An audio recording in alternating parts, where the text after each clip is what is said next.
Last summer, we removed all of the gendered greetings in relationship to our lives feels. So we no longer say ladies and gentlemen, boys and girls. Okay, well, that's creepy. Apparently, we should never go to Disney anymore, but is this actually going to hurt them? Is it already hurting them? Joining me now, my friend David Ng, Breitbart news reporter and technology reporter. David, obviously, I understand this is something that's not going to be popular with you. It's not going to be popular with me or parents across the country, but Disney's still doing it, and they're not slowing down. They're not taking their foot off the gas. So does this not hurt business? I think it already is hurting business. I mean, we know that Governor DeSantis has, in fact, revoked their special tax status, their special district status in Central Florida, in Orlando. That's really going to hurt them in the pocketbook, but it's also going to hurt them in ways that we can't quite know quite yet. It basically governs itself in Florida. It's had this privilege since 1967. And with the revocation that Governor DeSantis put into effect recently and that the state legislature passed, Disney basically has lost a lot of its legal privileges in Florida. So I think it's going to hurt them legally. It's going to hurt them financially. The fallout of that remains to be seen. But I think Disney is right now being very, very quiet about a lot of their woke agenda, because I think they fear further retaliation from Governor DeSantis and from the Florida state legislature.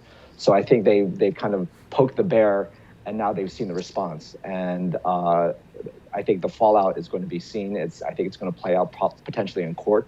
So I think this is far from over. But I think this is a war that will continue, and that we need. And that it's going to get potentially even more bitter as the months go on.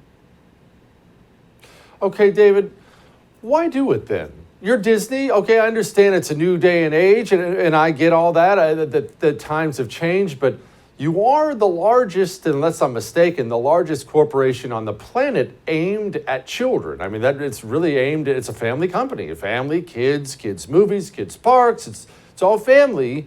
How in the world did they ever think they were going to wade into insanity like this and not get pushback? Why do it?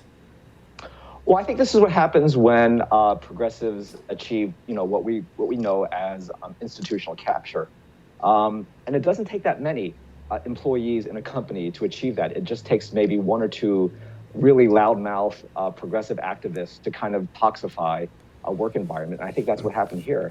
You have to realize that it wasn't Disney's primary gay employee association that pushed for these measures. It was a few, and I'm told by sources off the record that it was pushed by just a few really adamant, really left-wing employees who kind of toxified the entire workplace. And that went up all the way the chain of the command to Bob Chapek, who is the CEO, and he's embraced this kind of woke progressive culture. I think he's basically become a hostage in his own company, and I think that's the reason you're seeing all this. It's because of just a few really adamant employee activists who have kind of poisoned the well for everyone. Okay, David, you're the expert on this. I'm not. I don't understand this culture or this world. When I think about the CEO of any huge corporation, Coca-Cola, McDonald's, Disney, whatever, I think about the dude who's in charge. It is CEO. How is he held hostage by his own employees? How is it not, oh, okay, you want more of this? You're mad? Fine, you're fired. It seems so simple. Is it not that simple?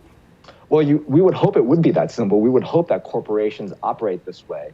It works that way in the military. It works that way in, not so long ago, that's the way corporations work. But unfortunately, I think corporations operate in a constant state of fear and paranoia right now. Fear out of the fact that a lot of employees, if they don't get their way, will go to social media and create a ruckus. They'll run to the media, who they know will be sympathetic to their cause. And so I think Disney is basically fearful of the negative publicity that it will get if it doesn't cave to their commands. I also think they're also cynically taking advantage of this whole controversy. They think, and I think wrongly, that they think that by embracing woke culture and by embracing radical LGBTQ activism, that they're going to convince Generation Woke, Generation Z to become future Disney customers. I think in some way that's kind of like their cynical ploy in all this, that We're going to say these things in public, and hopefully we'll convert all these, young radical, 20-somethings into future Disney customers. I think that's a terrible strategy. I think it's going to backfire. I think it's already backfiring for them. But I think that was kind of their reasoning, was that they would take this position, reap the beneficial, positive publicity, and also have this in mind that we're going to create new customers, a new customer base in the years to come.